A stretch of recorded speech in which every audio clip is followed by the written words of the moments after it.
It came out of the woodwork. It came from hell. The trees were like flames rising up around the hulking beast as it crashed on through, with what seemed like smoke coming out of its mouth, and its eyes red like fire. The bear ripped into Johnny Graham, his face frozen in shock over how formidable the monster was, with how many 30-30 rounds it was able to take in its chest and skull. What he thought would be a hefty hide to sell for a fair share on the market became something out of nightmares and his greatest regret. He watched the bear as it began eating his midsection while he was still alive. What's up, guys? Iceman here. So this story is about a thing of legends, but a thing that actually existed. It was a giant, hulking grizzly bear, and I really can't help but speculate if this could have been one of the last short-faced bears to roam North America. This bear caused all sorts of chaos and death. So I warn you, this story is quite chilling. But before I get into it, I'd like to thank you guys for all your support on this channel. And if you will, like this video, subscribe to the page, and hit the bell so you're notified next time I post a video. And if you want to support me further, you can become a channel member or a patron. Links in the description below. So let's get into this chilling tale.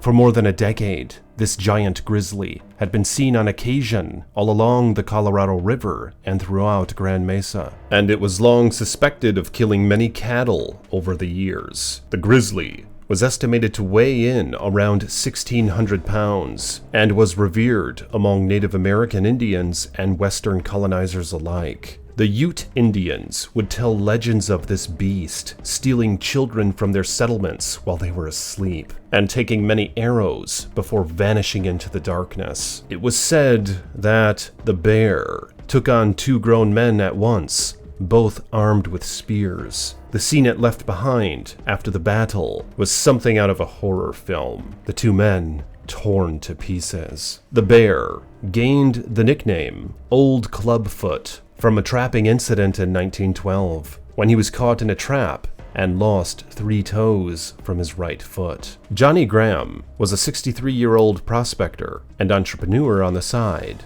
He and his wife resided in a small log cabin and would travel to town weekly selling animal hides and chicken eggs. Graham would put carcasses of dead animals near his property to attract bears so he could harvest their hides. And one day, near Crevive Mountain, he had to put down a sickly horse of his, and the following day, when he set out to bury it, he noticed, heading to and from the corpse, large bear tracks of what seemed to be from the largest bear I have ever seen, as he put it. The opportunistic man set a large 60-pound Newhouse bear trap near the corpse of the deceased horse, hoping to attract a fine predator of value. Even in those days, some considered bear traps to be quite inhumane. They could clamp onto the paw or leg of a large animal and were often chained to a tree or anchored into the ground so the animal could not escape.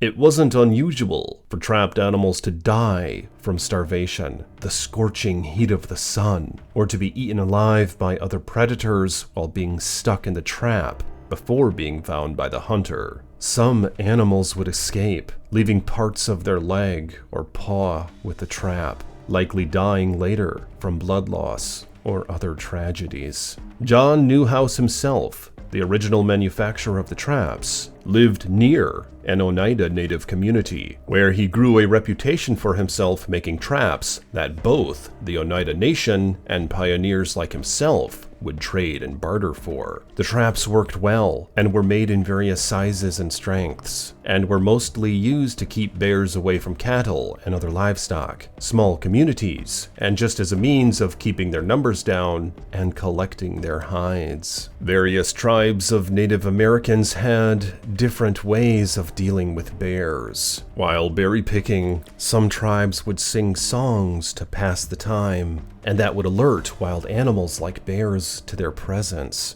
During hunting, a deadfall or pit trap might be used, but this method could be controversial among individuals. A trained native warrior or professional hunter would prefer to use a spear or hunting bow and face the bear head on. If a particular bear became a nuisance or danger to a community, hunters or warriors would be dispatched to deal with the animal, individually or in parties of 8 to 10 people. In some tribes, a group would make use of a wooded area to fire arrows down at the bear from the trees, as grizzly bears seldom climb trees. Tribes that used horses in hunting would encircle the bear with a small group of hunters on horseback and shoot arrows at the bear until he died. Tribes that traded with settlers for revolvers had a definite advantage over those using bows and spears. A dangerous bear could be dealt with from a safe distance away. In cases where the first shot missed or was non-lethal, the hunter would quickly sit down and reload his rifle. As the bear charged, the hunter would then rise up,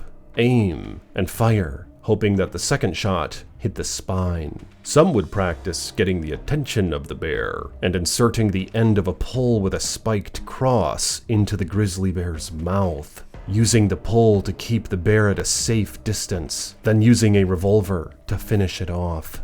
The day after Johnny set the bear trap, he returned to the scene with his rifle and saw from nearly a mile away that his trap had been successful. A few feet from the dead horse was the hulking form of a massive bear, laying still as if dead or asleep, foot caught in the trap. Cautiously, Johnny approached the vulnerable creature. It possessed the largest skull and hump he'd ever seen on a bear, and he imagined he could easily sell the hide for $60 in town. As he approached the bear, he hesitated in fear and decided to put a few rounds in it just to be safe. He shouldered his .30-30 and put a round into its hump. The bear hardly flinched and lay still, its matty hair blowing in the wind. He shot again in the skull near the ear with a similar reaction. Johnny was nearly sure the creature must be dead, but something was a bit off. He hesitantly took a few more steps forward, and then out of nowhere, new life seemingly entered the beast, and in a flash, it rose up and lurched at Johnny, snapping the chain from the tree and crashing into the man before he could even raise his rifle. Johnny screamed and moaned as the bear ripped into him, its massive 1,600-pound body collapsing his ribcage as it mauled him. It took only seconds, and the man was nearly dead and paralyzed, with his innards exposed from the vicious mauling, spilled all over the dirt. He lay still as if dead,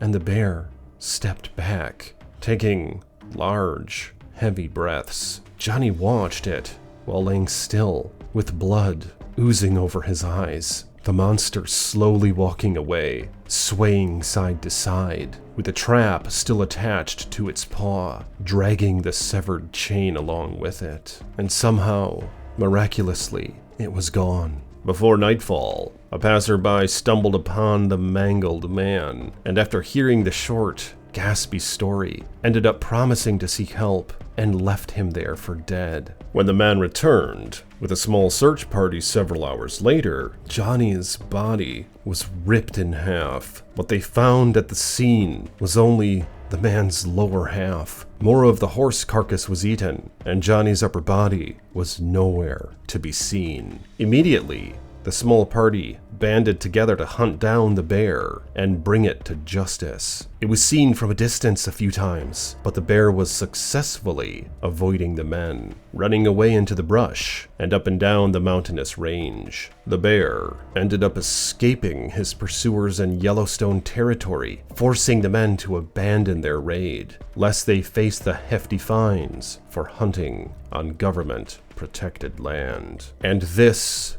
was only the beginning of the fateful reign of Old Clubfoot. Jeez, what do you guys think about this story? You know, the crazy thing is that this bear actually continued on for many years, wreaking havoc destroying homes, killing cattle, and people alike. It was speculated that after losing some of its paw, it wasn't able to forge the ground as well, so it began ransacking man along with their goods, and it made a life out of it. But I'm thinking about making more videos on this bear, maybe calling it the Chronicles of Old Clubfoot or something, because there's other stories and lore that I found of it throughout the internet. Really, I can't help but wonder if this was actually a short-faced bear, as a couple hundred years ago, some speculate there were a few still roaming around the continent, and this thing was just massive. But I can't help but wonder, what do you guys think about this situation? Do you think that the trapping of these animals was ethical? On one hand, it could be argued that the people were trying to protect their colony, and life was tough back then. But on the other hand, it just seems damn cruel to the animals. But what do you think about this? Let me know in the comments below. And do you think Johnny got what he had coming? Or is that a different thing altogether? Also, what are your thoughts on this bear? Have you done any research on the short-faced bear? And do you think this thing could have been a descendant of them? Some people even speculate that there are still short-faced bears out there, roaming around various continents and so forth. Some people even say that they've been witness of them in recent years, catching them from a distance, or something of the like. But I really can't help but speculate these things, and just the awe and fascination to see one of those things still alive today. But nonetheless, let me know your thoughts on these matters in the comments below. Let me know if you want to hear more Chronicles of Old Clubfoot. Like this video, subscribe to the page, and I'll talk to you guys soon with more chilling tales